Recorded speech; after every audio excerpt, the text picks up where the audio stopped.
L'Afrique peut habiller l'Afrique, mais pour ce faire, elle a besoin de son coton. C'est ce que se sont accordés à affirmer Pateo et Sid Ahmed Al-Fadi. Il y a 6 ans, les deux designers d'origine africaine dont le rayonnement au niveau international est indéniable attiraient l'attention sur les industries textiles en tant que catalyseur de développement économique, notamment pour les pays d'Afrique.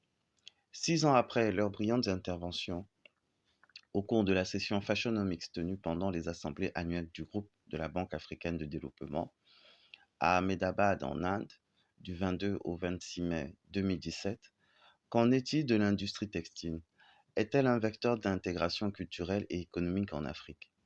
C'est à cette interrogation que nous espérons pouvoir apporter des réponses au cours de ce café juridique, à partir des éléments d'éclairage fournis par les speakers réunis dans le panel.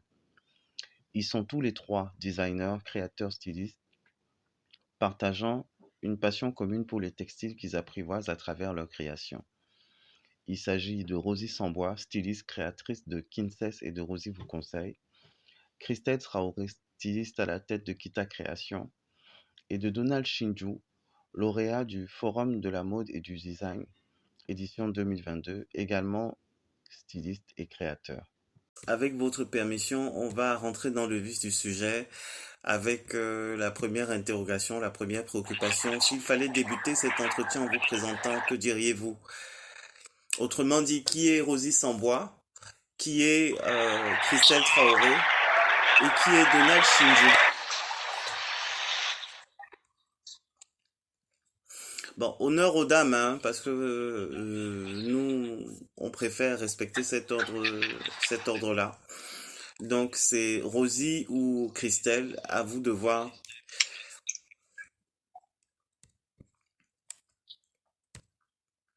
Allô? Allô, je veux bien commencer si Rosie le permet, ou Rosie, tu commences? Avec plaisir, Christelle, avec plaisir, commencer. Ok. Je commence ou bien tu commences, Rosie? On peut se tutoyer ou bien on reste... Parfait, on peut se tutoyer, Christelle. Tu peux commencer. D'accord. Ok. Pas grand chose à dire sur Christelle, sinon que épouse Traoré. Je suis créatrice et propriétaire d'une marque de sac à main en textile tissé africaine dénommée Kita Création. Formation et puis cadre de banque avant dans ce pays, et depuis 4 ans à la tête de ma propre entreprise qui s'appelle Kita Création. Voilà, merci. Merci Christelle. Nous allons passer la parole maintenant à Rosie. Alors, bonjour, moi c'est donc Rosie Sambois. Le bruit quand même. Je travaille en fait depuis plusieurs années. J'effectue un travail de recherche en fait sur la mode africaine pour créer des formations, et je fais aussi des talks en fait sur l'histoire du costume. Donc pour vraiment créer une base à partir de laquelle, que ce soit les créateurs, que ce soit les personnes qui s'intéressent à la mode, peuvent partir en fait pour pouvoir simplement inclure l'histoire de la mode africaine dans l'histoire en fait de la mode mondiale. D'accord. En résumé. Merci, c'est noté Rosie. Et maintenant, nous passons la parole à Donald. Voilà. Bonjour à tous. Moi, c'est Donald Shinju, créateur de la marque Donald Shinju. Styliste, modéliste, diplômé de master professionnel en stylisme et modélisme. Pour talent de créateur qu'organise chaque année l'ambassadeur de Cameroun. Donald, on t'entend pas très bien. Ça s'interrompt. Ok, bon, j'essaie d'aller un peu plus fort. Voilà. Ça va, le réseau, c'est bon? En fait, quand tu parles, il y a un bruit derrière toi qui coupe ta voix. C'est l'écoute. Ok. Je disais qu'on n'avait pas... la présentation, c'était faite avec des interruptions. Je ne suis pas sûr que si on demande à Rosie ou à Christelle de dire qui est Donald Shinjo, elles peuvent répondre à la question.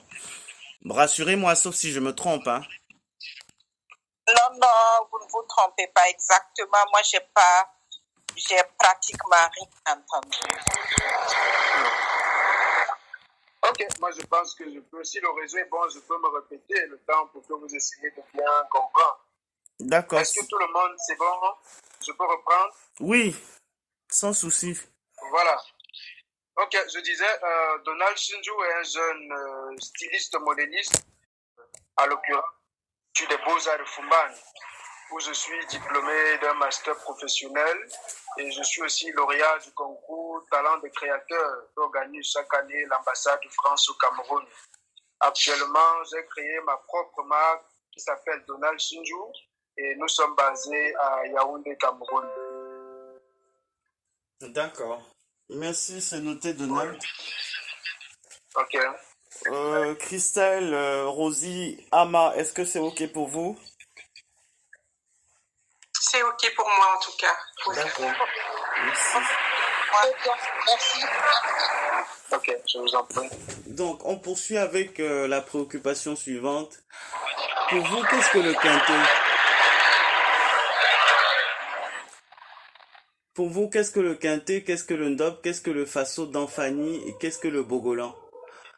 En fait, on a posé la question, il nous a semblé utile de poser cette question tout simplement parce que pour nous, ça paraissait inimaginable de faire une rencontre comme celle-ci avec sans plancher là-dessus en fait. Il nous a paru important. Vraiment, le fond sonore, je sais pas d'où il vient, mais il est très très très embêtant. Et je crains vraiment pour l'enregistrement au final. Parce que c'est un enregistrement qui est censé être diffusé, qui est censé être écouté par toutes les personnes. Donc chacun d'entre vous devrait pouvoir avoir la possibilité de le partager. Je sais pas d'où le bruit vient, mais franchement, c'est pas du tout évident.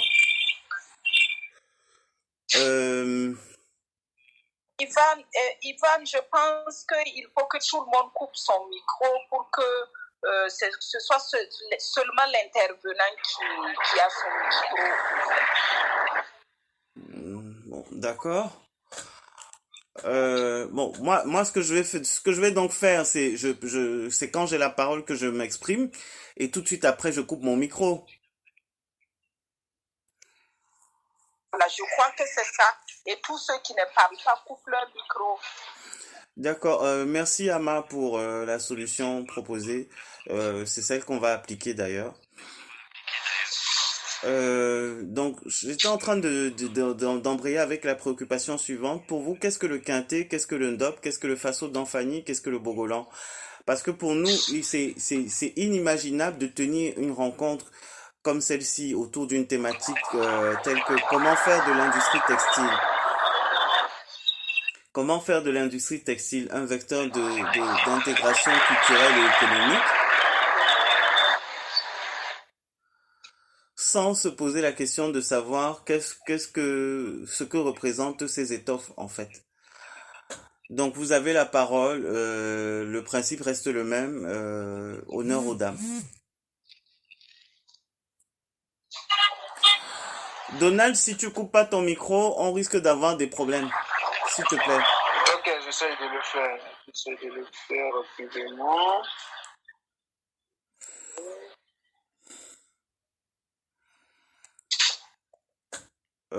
Est-ce que là ça va? Oui, bon, là ça va. Non, là le micro est revenu. Il faut le déconnecter parce que sinon on a trop de nuisances sonores et c'est juste pas possible en fait. Ok, est-ce que c'est...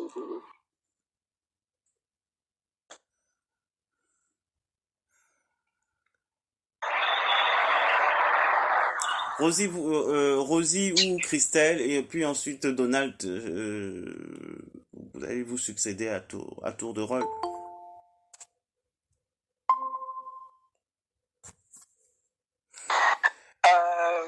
Alors, étant originaire du Burkina Faso, je voudrais parler du Faso d'Anfani. Le Faso d'Anfani, qui est le textile tissé localement au Burkina Faso, à la main par les tisserands, à partir du coton qui est produit tout droit des champs des petits agriculteurs. Le Faso d'Anfani signifie littéralement pain tissé de la patrie dans une langue locale qui est le Diola. C'est une langue qui est parlée un peu partout en Afrique de l'Ouest. Et depuis la présidence de feu Thomas Sankara, ce Faso d'Anfani-là est pratiquement devenu un symbole de l'identité nationale au Burkina. C'est ce qu'on peut dire très succinctement sur le Faso d'Anfani. Voilà, je pourrais également embrayer sur le bogolan. Le bogolan qui est un tissu originaire du Mali, un pays limitrophe du Burkina Faso en Afrique de l'Ouest. Le bogolan, c'est l'étoffe caractéristique du Mali. Et bogolan signifie littéralement issu de la terre en langue bambara. Et comme son nom l'indique, cette étoffe est décorée avec des pigments de plantes et d'argile. Les dessins sont peints sur l'étoffe. C'est une étoffe en coton épais.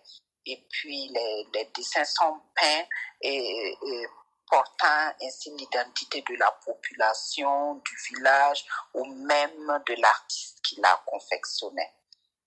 Traditionnellement, ce bogola-là était porté par des chasseurs, des femmes enceintes ou en période de menstrues, mais également par tous ceux qui avaient des pertes de sang et autres, parce que l'étoffe était considérée comme protectrice. Il paraîtrait qu'elle tiendrait éloigner les esprits du mal. D'accord. Voilà pour les deux que je peux présenter. Le kente aussi est un tissu d'Afrique de l'Ouest, où je suis originaire. Voilà, le kente est un tissu du Ghana, mais bon, quelqu'un d'autre pourrait en parler aussi si vous souhaitez. Merci Rosie, et nous passons merci Christelle, nous passons la parole à Rosie. Excusez-moi, je m'emmêle un peu les pinceaux, vraiment toutes mes excuses. Alors, c'est pas grave, ça arrive. Donc, en fait, pour moi, sans rentrer dans énormément de détails, ce sont des tissus donc traditionnels de différents pays d'Afrique. Ce sont des tissus, en fait, malheureusement, et qui sont faits de manière artisanale. Et en fait, à part actuellement donc le Faso d'Anfani, les autres tissus ne sont pas protégés. Il n'y a pas vraiment que ce soit des protections au niveau de ce qu'on achète. Donc pour le client, on ne sait pas exactement ce qu'on achète, on ne sait pas non plus si le tissu vient vraiment de là où on nous dit, parce que moi j'ai déjà vu des bogolans chinois. Donc à part pour le Faso d'Anfani, il n'y a pas vraiment d'appellation d'origine contrôlée et de certitude de ce que j'ai entre les mains, parce que ces tissus, le fait qu'ils soient connus, ben voilà, malheureusement, et qui est vraiment cette espèce de retour aux sources et de retour à une certaine tradition, à un certain savoir-faire. Mais voilà, ce sont des tissus qui attirent beaucoup de gens qui veulent en fait en tirer de l'argent. Ok, d'accord, c'est noté, merci Rosie. Et nous poursuivons donc maintenant, nous passons la parole à Donald.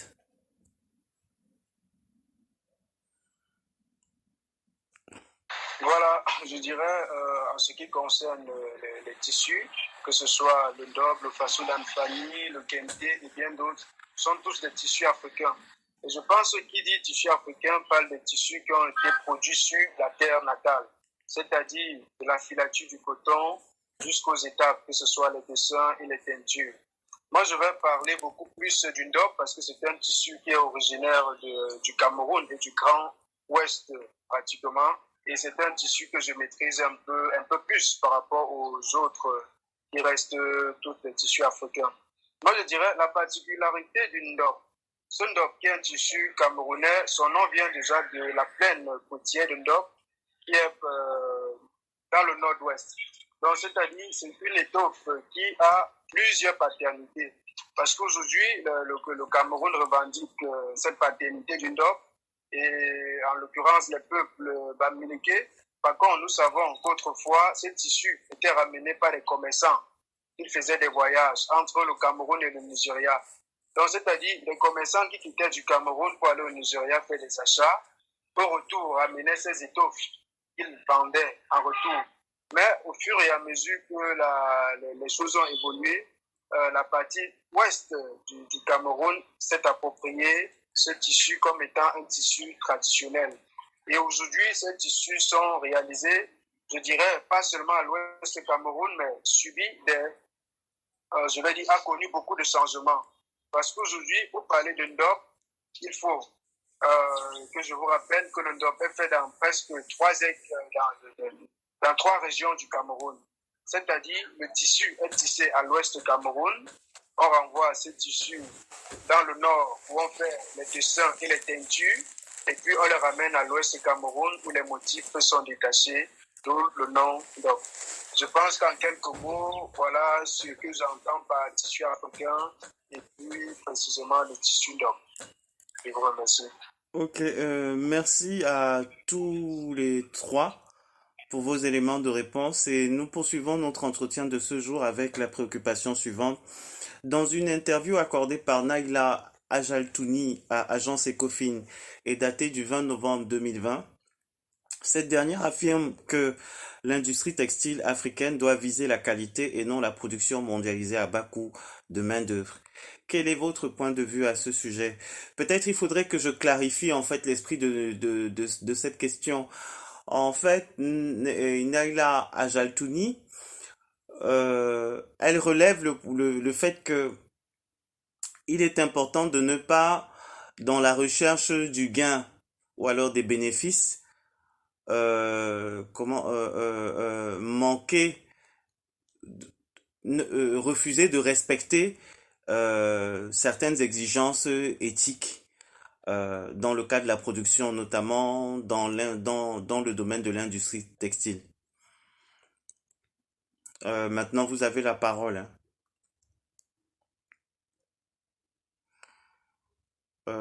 Je sais pas.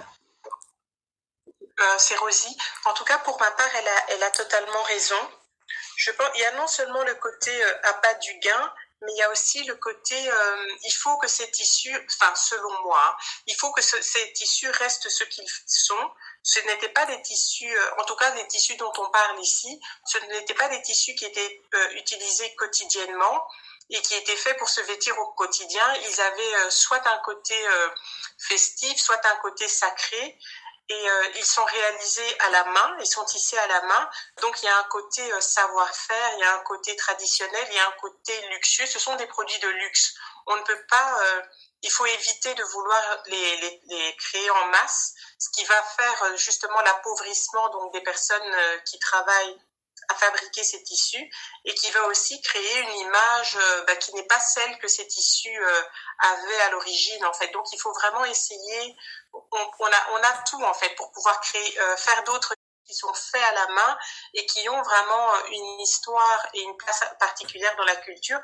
Il faut vraiment que ces tissus gardent cette place et aussi qu'ils aient un certain coût en fait. Voilà, parce que ce sont des tissus qui prennent du temps. Pour tisser ces tissus, il faut du temps. Certains prennent plusieurs semaines, plusieurs mois, ça dépend. Ça peut aller de quelques heures, jours à des semaines. Et donc, il faut vraiment que ce travail soit pris en compte. C'est très, très important si on veut vraiment survivre et si on veut pouvoir travailler dans une certaine qualité. D'accord. Merci Rosie, c'est noté. Nous passons la parole à Christelle.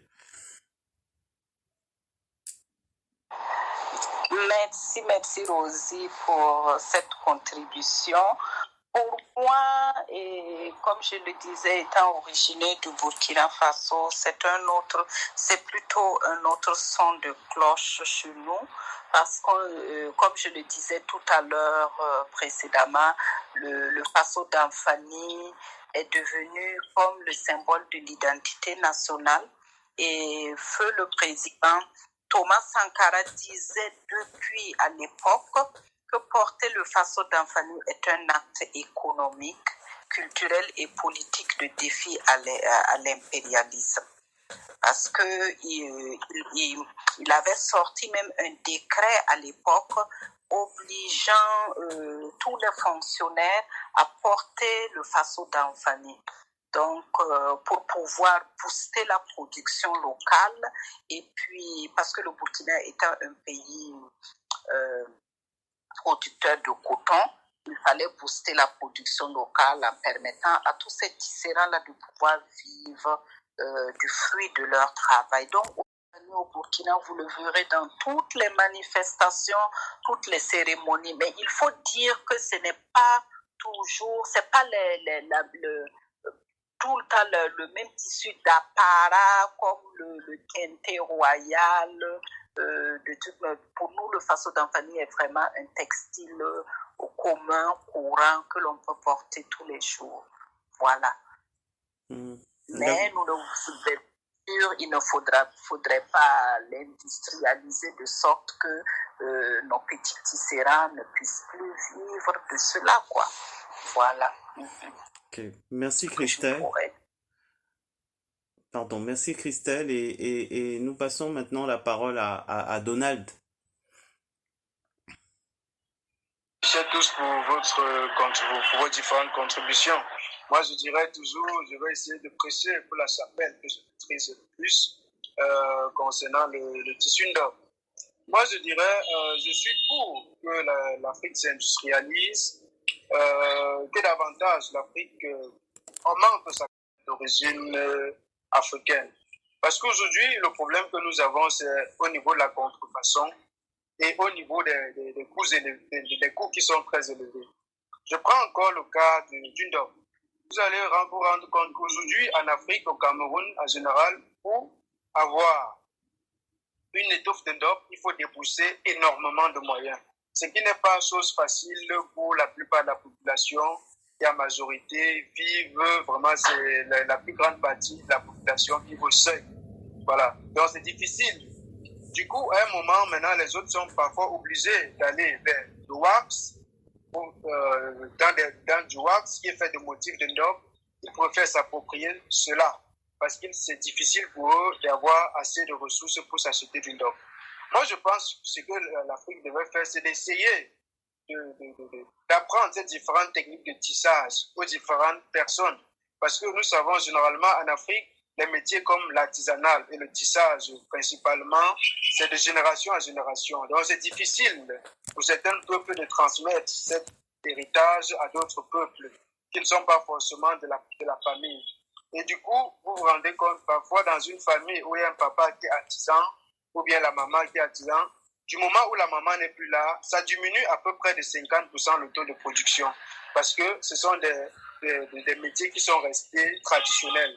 Donc moi, je pense que l'Afrique, pour véritablement créer ou mettre sur pied une industrie textile, ce sera mieux déjà de commencer à dispenser ces connaissances à des populations, peut-être organiser des femmes en association, en GIC, pour essayer de transmettre les différents savoir-faire. Parce que je pense qu'à ce moment, quand l'Afrique pourra transmettre leur savoir-faire au-delà des familles, je pense que le métier, plus les personnes qui pratiquent ce métier seront nombreux, plus le prix de la matière sera aussi un peu à moindre coût.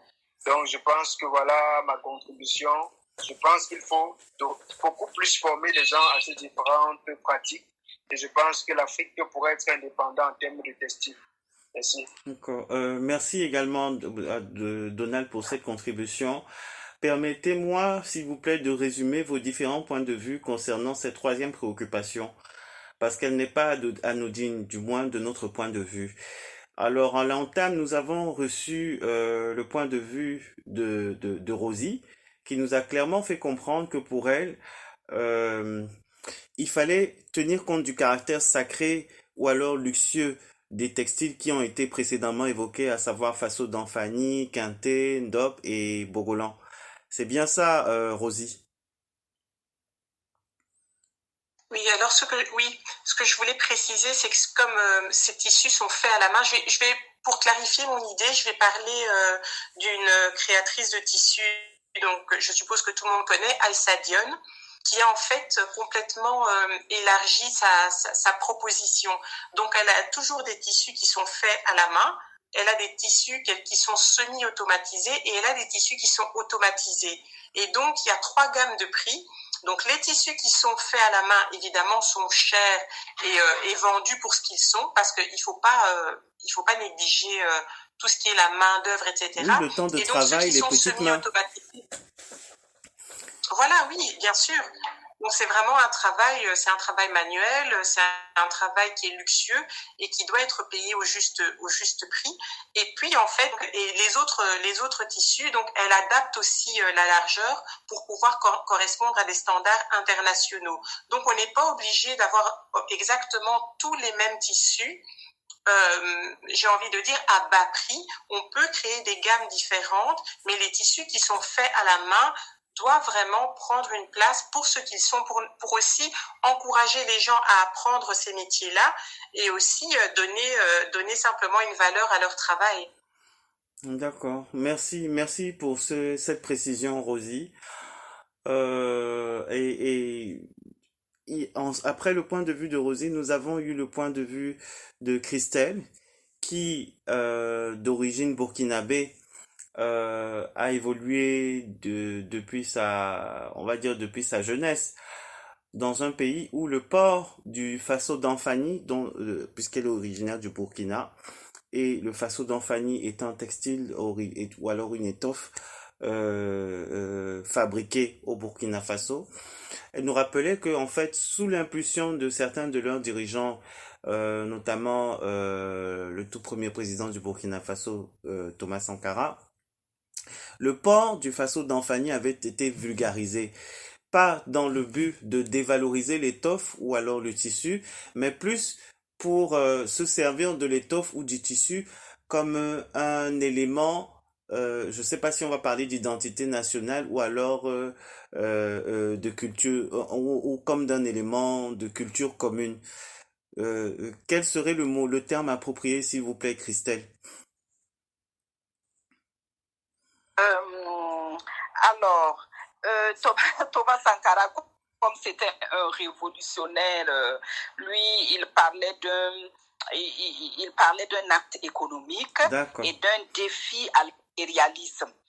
Et je voudrais vraiment embrayer sur ce que Rosie a dit et sur ce que vous avez dit en disant que je suis tout à fait d'accord avec chacun de vous. C'est pas parce que on vulgarise ou bien qu'on élargit le port du Faso d'Anfani qu'on ne voudrait pas que ce soit un produit de qualité. Non, bien au contraire, je pense qu'il faut se concentrer sur la qualité et je pense que les entreprises textiles africaines peuvent créer des produits de valeur effectivement pour les consommateurs locaux et internationaux comme le fait cette créatrice dont parle Rosie. Et cela permettra ainsi à tous les clients de... qu'est-ce que j'étais en train de dire? Cela permettra vraiment d'avoir une gamme diversifiée. Et voilà, et à améliorer le niveau de vie en Afrique. C'est pourquoi nous nous battons tous les jours au quotidien ici. D'accord. Merci également à vous, Christelle, pour cette précision. Et enfin, nous avons le troisième point de vue, la troisième contribution qui a été celle faite par Donald, qui disait qu'il était fortement favorable à la vulgarisation. Pourquoi? Parce qu'il était important pour lui d'assurer la transmission du savoir-faire, notamment au niveau de la fabrication du tissu ou de l'étoffe Ndop. C'est bien ça, Donald? Le Ndop et d'autres tissus, que ce soit le Ndop, que ce soit le Kente, que ce soit le Bogolan ou le Faso d'Anfani. D'accord. Je rappelle encore que ce sont des métiers qui restent beaucoup plus de transmission, vous voyez, parce qu'il n'y a pas d'école, par exemple, en Afrique qui forme dans le tissage ou bien vous voyez. Donc ça reste surtout des métiers qui sont qui sont enseignés à la cellule familiale. Oui, donc, je pense qu'en vulgarisant, c'est-à-dire en créant des points, que ce soit peut-être des petites écoles ou bien des petites formations en tissage, ça va évidemment permettre ça doit vulgariser en fait ce métier, et beaucoup de gens vont automatiquement, si beaucoup de gens font ce métier, les prix vont être aussi un peu réduits. Parce que je décris aussi, beaucoup de gens aiment bien consommer les étoffes tissées à la main. Mais parfois, en termes de coût, elles sont un peu, vu le pouvoir d'achat des Africains, je pense qu'elle est souvent un peu élevée. Et la plupart du temps, ces étoffes restent maintenant réservées à une clientèle, qui est généralement une clientèle étrangère. Dans le cadre de... Voilà. Ok, merci également à Donald pour ces précisions. Et maintenant que nous avons pu clarifier les quelques petites zones d'ombre qu'il y avait autour des points de vue émis par chacun d'entre vous, je pense qu'on peut enchaîner avec la préoccupation suivante. Avec votre permission, rassurez-moi s'il vous plaît, j'espère que c'est ok. C'est ok. C'est ok. C'est ok. Bon, on a quand même une guest parmi nous. Ça va. En l'occurrence, Ama. J'espère que c'est ok aussi pour Ama. Oui, j'entends bien. Tout va bien. Ok, merci.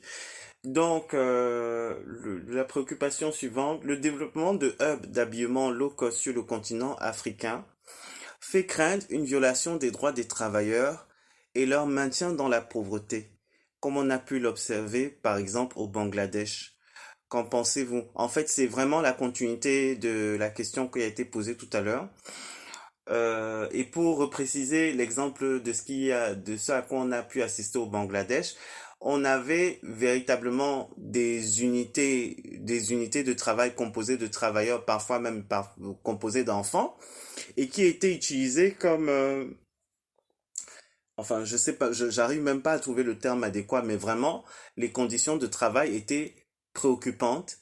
Et avec le regain d'intérêt qu'on observe pour l'industrie textile aujourd'hui en Afrique, dans les économies des pays d'Afrique, on se pose la question de savoir est-ce que il y aurait pas de risque de dérive comme ce qu'on a pu observer par exemple au Bangladesh.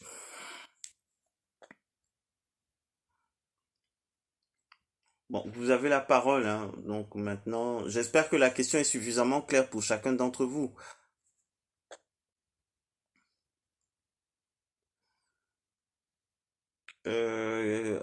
À qui le tour? Christelle, Rosie, je sais pas, vous dites, ou alors Donald, hein, voilà. Je vais prendre la parole alors. C'est Rosie. Mais la question, non, pour moi en tout cas, la question est très claire, mais je crois que pour éviter les dérives, il faut vraiment légiférer en fait. Je crois qu'il faut légiférer et qu'il faut aussi, au-delà des lois, des personnes sur place qui s'engagent en fait non seulement à vérifier simplement la manière dont les travailleurs sont traités, et il faut que les patrons d'usines puissent... Comment est-ce que je peux expliquer ça? Parce que je connais en fait deux personnes donc qui ont ouvert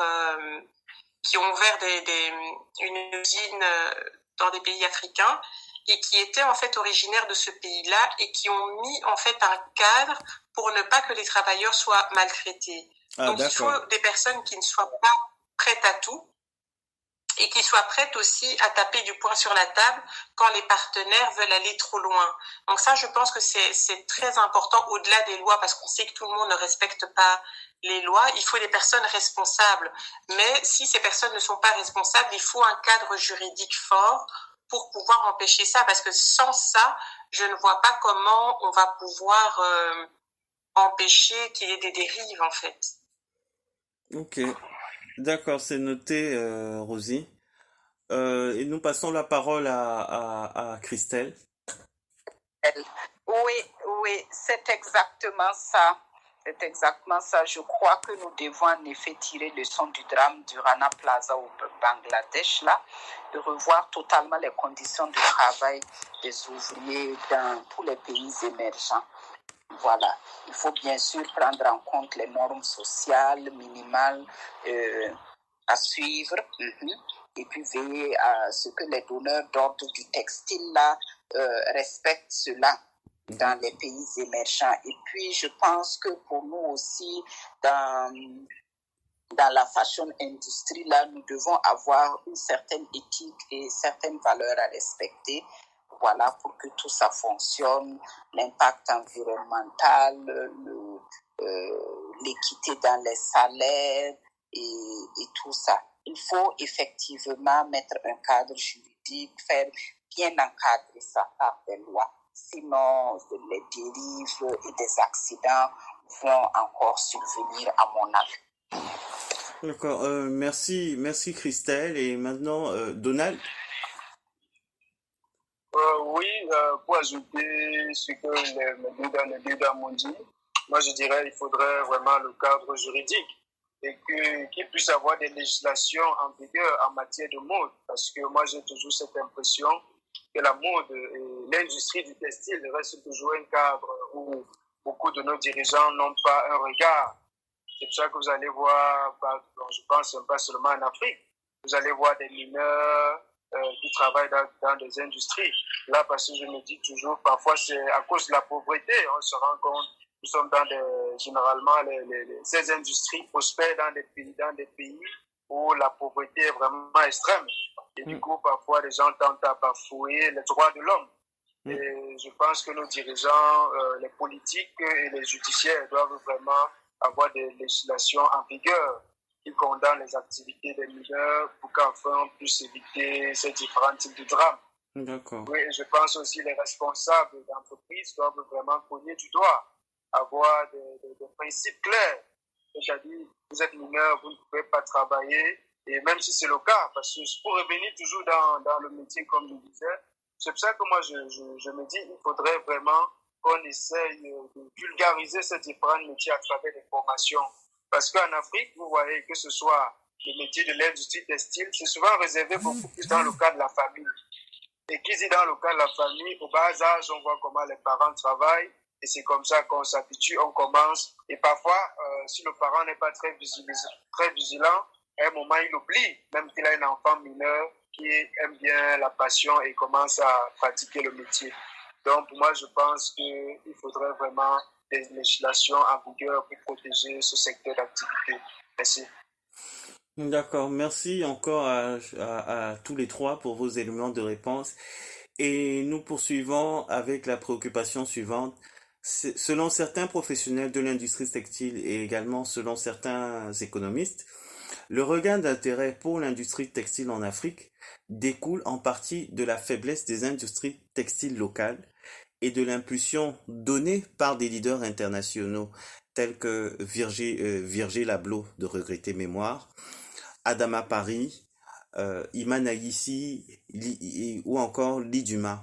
Qu'en pensez-vous?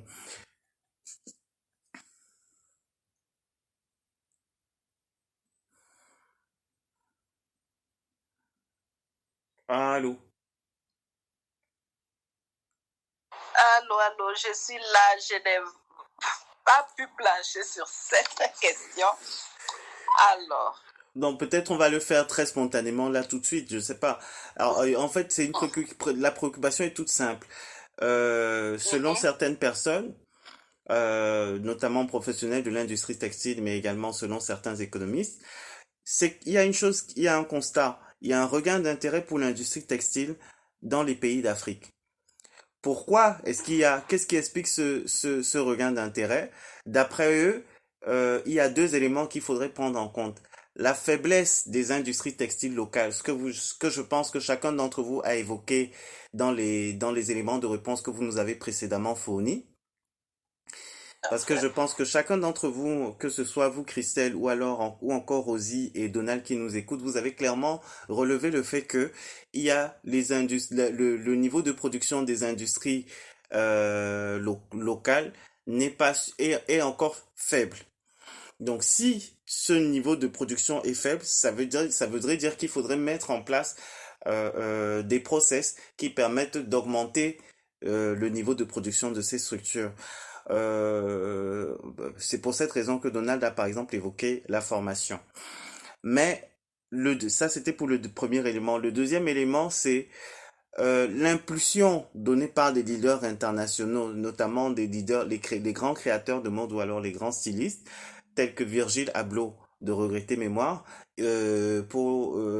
En rappel pour chacun de nous ici, Virgil Abloh est l'une des premières personnes à avoir, sauf erreur de ma part, hein, rassurez-moi si je dis une bêtise ou alors corrigez-moi, s'il vous plaît, et l'un des premiers créateurs, l'un des premiers stylistes à avoir intégré le quintet dans ses collections.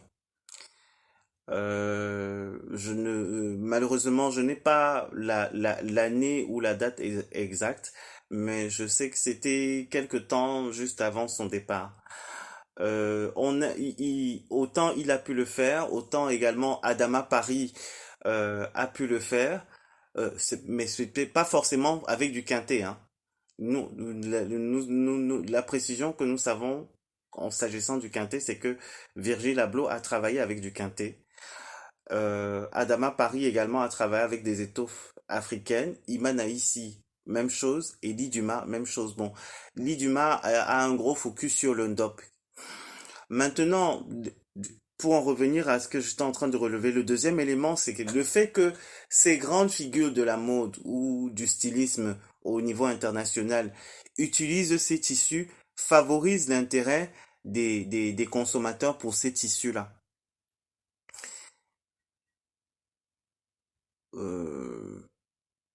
Donc ça, c'était pour clarifier la question, hein. Merci pour la clarification. Ce que je peux dire sur ce sujet, c'est que vraiment, ce que je note vivant sur le continent, c'est qu'il y a vraiment un sérieux regain d'intérêt pour le textile tissé africain. Je regarde juste à côté de moi, avant, je suis du secteur bancaire, avant le costume, cravate était vraiment strictement réservé, et la tenue d'usage tous les jours au bureau, et de plus en plus on voit que les cadres de banque tombent peu à peu le costume, qu'ils se réapproprient les codes vestimentaires africains, et que, comme on l'a dit tout à l'heure, dans les cérémonies et partout, je pense que c'est un retour aux sources, un sentiment de fierté, voilà. Et bien sûr, je ne vais pas minimiser l'apport de ces précurseurs-là que sont Virgil Abloh, qui ont eu plus de la visibilité, Adama Paris et Iman Aïssi. Tout le monde regarde et tout le monde voit que voilà, on peut faire du beau, on peut utiliser nos textiles sur les plus hautes marches. On peut leur dérouler le tapis rouge aussi, et pour cela, nous y travaillons tous les jours. Ok, merci Christelle pour votre contribution. Nous passons la parole à Rosie.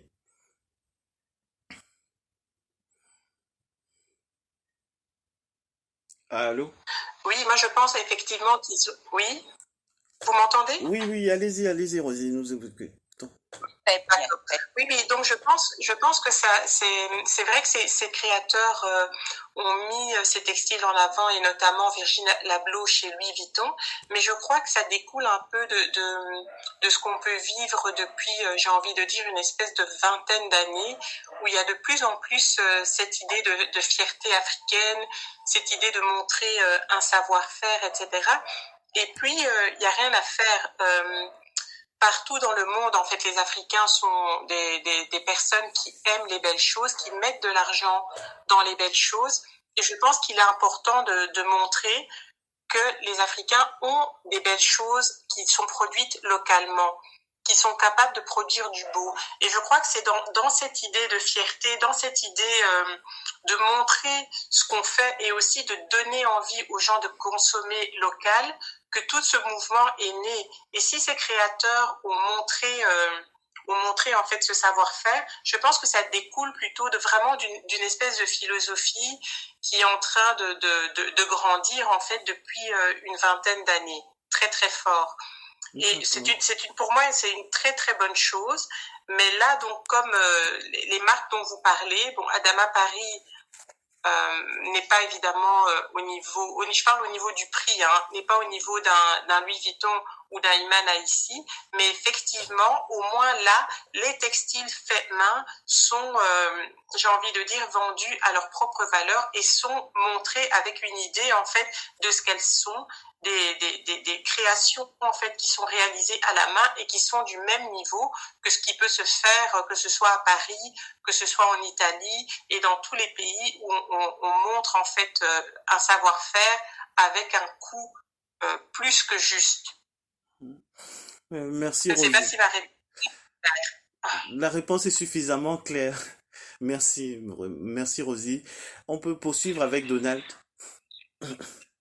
Voilà, moi je dirais davantage, plus les créateurs venant du continent africain vont valoriser les matières premières, plus ils vont être connus. Parce que moi-même, je dirais, je suis dans la mode depuis une petite période, mais c'est vrai que c'est récemment que j'ai su que véritablement en Afrique, on pouvait fabriquer des tissus, qu'on pouvait réaliser des vêtements avec, parce que autrefois, je me suis toujours dit, non, les textiles africains sont très lourds, sont très épaisses. Par exemple, pour réaliser un vêtement avec du kente, c'est trop lourd, ça doit chauffer, et ainsi de suite.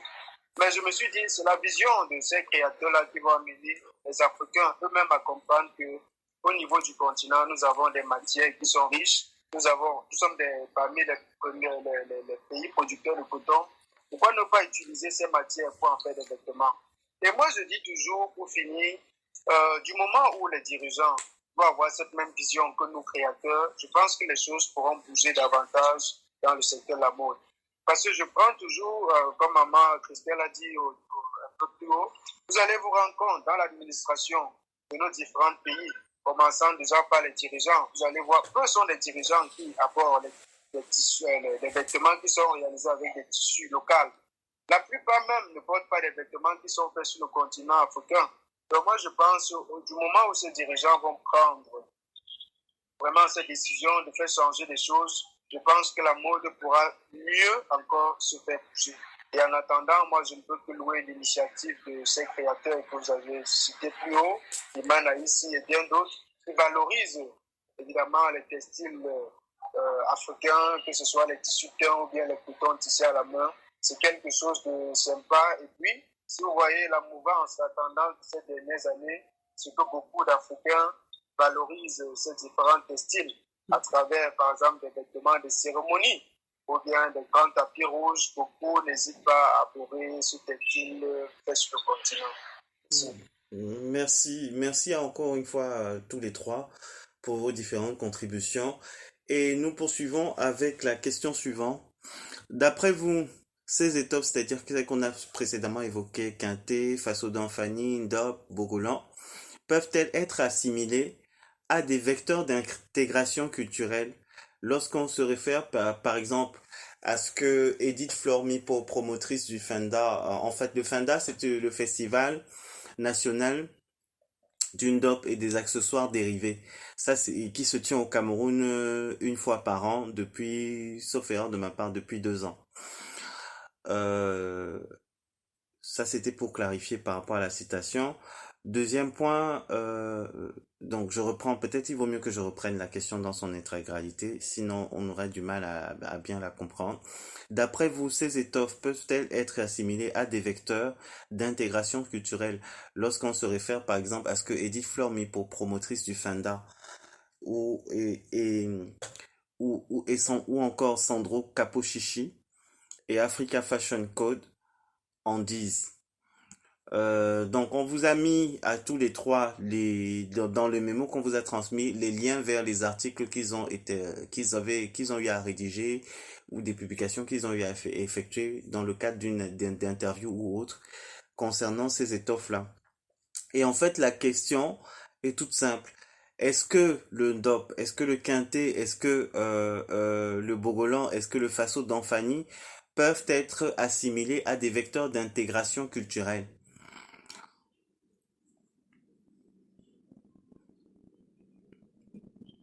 Allô?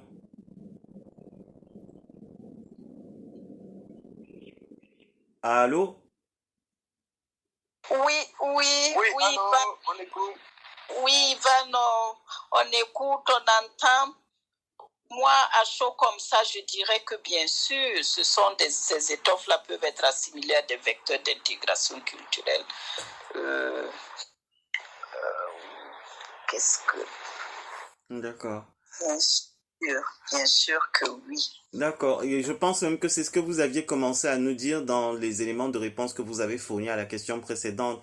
Lorsque vous avez pris le cadre de votre expérience dans le secteur de la banque, où on observe un relâchement de la rigidité au sujet du port du costume cravate ou alors ou encore du tailleur, c'est-à-dire le costume cravate ou le tailleur qui s'efface progressivement pour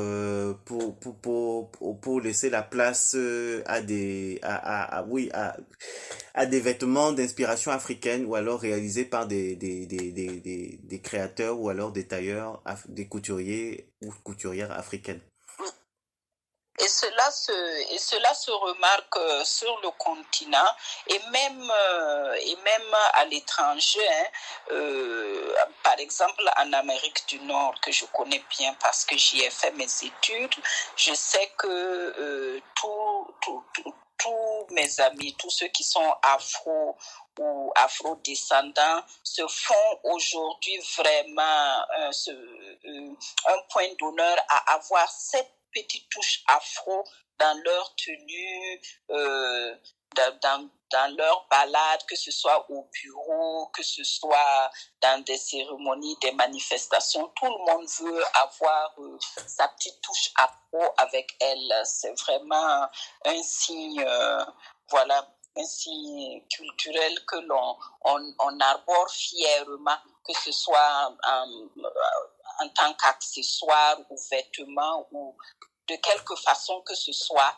Aujourd'hui, vraiment, les afro-descendants ont du plaisir et ont de la fierté à porter avec eux leur culture. Merci Christelle. Et nous passons la parole à Rosie.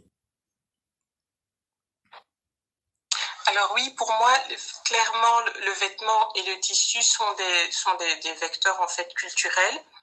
Et effectivement, en fait, porter un vêtement, c'est montrer une culture, c'est montrer un savoir-faire. Donc oui, et comme le disait Christelle, effectivement, beaucoup de personnes donc dans la diaspora cherchent justement à faire la promotion d'une certaine culture, d'une certaine image en ayant des tissus traditionnels, en ayant des tissus faits main africains, peu importe d'où ils viennent. Donc effectivement, que ce soit dans la décoration ou dans les vêtements. Donc je pense que clairement, c'est un vecteur culturel. Ok, merci Rosie, et passons la parole à Donald. Oui, moi je dirais que tous ces étoffes sont de véritables vecteurs d'intégration culturelle. Parce qu'aujourd'hui, quand vous êtes dans des grandes villes, que ce soit à Paris ou bien dans le reste de l'Afrique, lorsque vous voyez quelqu'un qui a bourré cette étoffe, directement vous sentez ce lien, ce rapprochement. C'est-à-dire, vous êtes sûr, ce monsieur ou bien cette dame qui aborde cette tenue réalisée en temps, elle fait partie de l'Afrique. Peut-être d'un pays de l'Afrique, vous ne pouvez pas directement à l'œil nu l'identifier, mais on est toujours fiers à chaque fois dans la rue lorsqu'on rencontre soit une personnalité ou bien un personnage qui aborde ces différents styles africains. Vraiment, je pense que c'est même plus qu'un vecteur d'intégration culturelle aujourd'hui, que ce soit le textile, que ce soit le vêtement à travers les formes et les couleurs. Tout droit, lorsqu'on voit ces étoffes, on se reconnaît et on se sent directement africain. Voilà.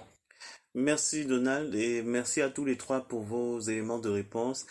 Nous poursuivons avec la préoccupation suivante. D'après vous, dans quelle mesure la croissance de la production locale de dérivés et d'accessoires inspirés de ces étoffes peut-elle favoriser le développement inclusif? C'est-à-dire, on a parlé depuis le début de notre échange du ndop, du quinté, du faso d'Anfani et du bogolan. Ce sont à la base toutes des étoffes ou alors des textiles ou encore des tissus. Maintenant, étant donné qu'on ne peut pas parler de textile sans tenir compte de tout ce qui rentre en ligne de compte dans l'industrie textile, on est tenu on est tenu de prendre en considération également les accessoires et les dérivés. Ça peut être le sac à main, ça peut être la sacoche, ça peut être le chapeau, ça peut être, enfin, les éléments du vestiaire, que ce soit des éléments du vestiaire masculin ou alors des éléments du vestiaire féminin. Est-ce que vous pensez que la croissance de la production locale de ces dérivés et accessoires inspirés de ces étoffes peut favoriser le développement inclusif? Et si oui, dans quelle mesure? Bon, je pense on devrait faire peut-être passer prioritairement la parole à Christelle, qui est à la tête d'une entreprise spécialisée dans la création d'accessoires. Mais je pense même également à Rosie parce que Rosie fait également dans la création d'accessoires. C'est bien ça, Rosie? Allô? Tout à fait, c'est bien ça. D'accord. Euh, Je disais tout à fait, c'est bien ça. d'accord, c'est noté, merci. Christelle? Oui, Yvonne. Mhm. Alors,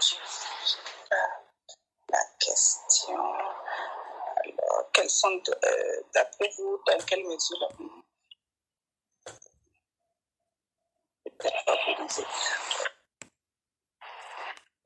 la demande la demande en matière d'accessoires et tout ça est là, elle est réelle, elle est forte et voilà, je crois que les textiles tissés africains là sont de beaux appareils pour pouvoir créer ces accessoires-là et participer, voilà, à la chaîne de valeur. D'accord. D'accord, c'est noté, merci.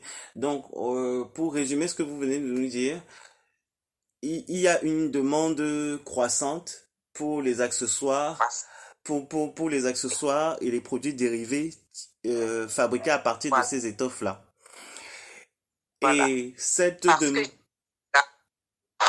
jusque-là, les textiles tissés étaient essentiellement utilisés dans le vêtement. Et de plus en plus, on se rend compte qu'on peut l'utiliser autrement, pas que dans le vêtement, et que dans les accessoires, ça le fait bien, le rendu est très bien, et voilà, et que ça a sa place et son rôle à jouer. D'accord, c'est noté, merci Christelle. Nous passons la parole à Rosie. Alors, pour moi, je pense que plus les tissus vont être utilisés, plus ils vont être vus et plus ils vont être désirables. Alors maintenant, il faut pas que ce soit vulgarisé, il faut pas que ça fatigue, que ce soit mal utilisé. Mais je pense que comme on est vraiment dans une espèce de croissance, donc les gens ont de plus en plus envie, il faut vraiment, faire des productions de qualité qui donnent envie, et le fait de pouvoir les développer en accessoires, ça va permettre d'en utiliser moins et donc d'avoir des pièces qui seront peut-être un peu moins chères qu'un vêtement, qui vont pouvoir se vendre plus facilement, mais donner en fait la possibilité à une plus grande partie de la population d'avoir des réalisations dans ces étoffes-là. Merci Rosie, et nous passons la parole à Donald. Oui, je ne vais pas en termes d'accessoires, c'est vrai que je ne suis pas trop dans ce domaine, mais en tant que créateur de mode, de vêtements, parce que c'est là où je m'exprime le plus, je pense que de plus en plus les femmes sont attirées par ces petits accessoires, c'est-à-dire lorsque vous réalisez que ce soit une tenue, elles ont toujours bien envie, soit un petit chapeau, soit un petit morceau qu'elles peuvent utiliser pour customiser les chaussures, pour les portefeuilles et bien d'autres.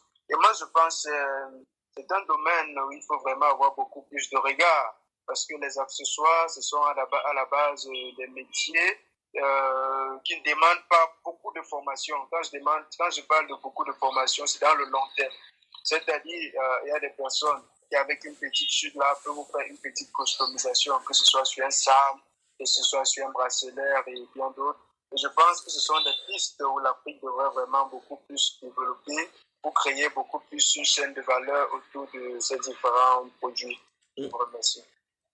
Merci encore à tous les trois. Et nous sommes presque au terme de notre échange de ce jour. Quelles sont d'après vous, quelles synergies doivent être développées pour que justement on puisse structurer davantage la production des accessoires et produits dérivés inspirés de ces étoffes-là et booster la croissance au niveau des économies locales.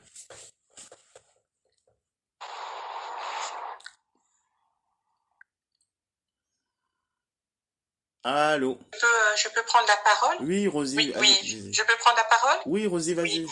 Mais selon moi, en fait, il faut qu'il y ait un travail, en fait, j'ai envie de dire une collaboration entre les tisserands, les créateurs et évidemment, il faut aussi des personnes en vue qui portent en fait ces créations. Il faut que les politiques en fait qui sont malgré tout j'ai envie de dire, les premiers ambassadeurs des pays puissent aussi porter ces créations-là pour qu'elles soient vues partout dans le monde, là où ces personnes voyagent. Il faut aussi qu'il y ait d'autres personnes, en fait, qui ne fassent pas partie du monde politique, mais des personnes qui ont les moyens, des personnes qui sont en vue, etc. Il faut vraiment, donc, regrouper, donc, que ce soit j'ai envie de dire de la première étape, donc les personnes qui vont récolter les cotons jusqu'au client final, il faut vraiment une collaboration de toutes ces chaînes pour que tout ça puisse prendre en fait. Parce qu'on peut faire les meilleurs produits au monde, s'ils ne sont pas portés, tout ça ne sert à rien. Et aussi, on peut faire des beaux produits, mais si la qualité du coton n'est pas belle, s'ils sont mal tissés, on ne va pas non plus évoluer. Donc, je pense qu'il faut vraiment une collaboration depuis le début de la chaîne jusqu'à la fin pour vraiment booster les ventes, booster la désirabilité en fait de ces produits. Ok. Merci Rosie, c'est noté. Nous passons la parole à Christelle. Oui. Exactement. Et pendant que Rosie intervenait, je pensais comme ça, mon esprit s'en est allé à la tribune des Nations Unies, où vous ne verrez pas, par exemple, un dirigeant malien s'y rendre avec un costume cravate, il va y aller avec son ensemble en basin. Idem pour un Burkinabé et comme elle le disait, il faudrait encourager les leaders, que ce soit politiques, les gens qui sont en vue à porter, à donner envie, à être des promoteurs, des ambassadeurs. Et puis voilà, au niveau local de la formation, développer des initiatives pour embarquer les gens dans une production de qualité. Et voilà, il faudrait qu'on travaille qualitativement pour pouvoir être aux normes internationales. Si on pas des normes, pas de la qualité, on aura beau faire il faut, ce ne sera pas suffisant. Il y a beaucoup à faire en la matière. Merci Christelle. Nous passons la parole à Donald. Oui, moi je dirais que ce qui nous manque, c'est la formation, beaucoup de communication, parce que je me rends compte, on ne communique pas assez sur des produits de qualité.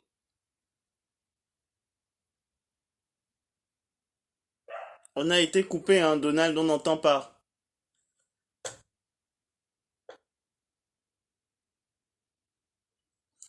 On n'entend pas.